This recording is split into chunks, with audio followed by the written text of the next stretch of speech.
السلام علیکم. میں جاوید حاجی عبداللہ, چیئرمین آل پاکستان کنفیکشنری ایسوسیشن.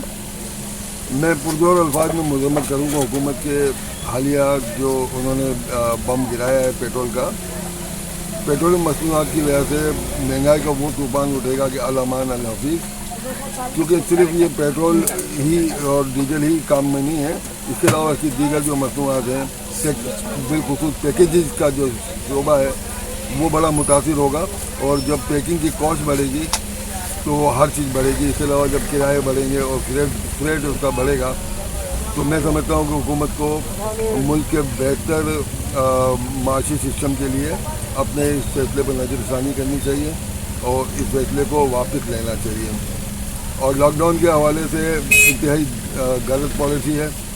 پہلے ہی مہنگائی کی وجہ سے لوگ بے روزگار ہو رہے ہیں, لوگوں کے روزگار جا رہے ہیں. تو یہ رات کو جو بیچارے کیبنس, ہوٹلس اور جو مختلف کاروبار کرنے والے ہیں, ریٹیل شاپس ہیں, جنرل اسٹورس ہیں, تو یہ ایک بے روزگاروں کی آپ ایک اور لائن لگا دیں گے. تقریباً کراچی شہر کا 40% جو ہے وہ رات کے بزنس سے وابستہ ہے. تو مطلب 40% شہر کو آپ بے روزگار کر کے جرائم کو دعوت دیں گے, کیونکہ جب لوگ بے روزگار ہوں گے تو وہ کیا کریں گے. تو میں سمجھتا ہوں کہ یہ انتہائی نامناسب اور بغیر سوچا سمجھا فیصلہ ہے. اس پر حکومت کو نظر ثانی کرنی چاہیے, جبکہ صوبے بھی اس کی مخالفت کر چکے ہیں.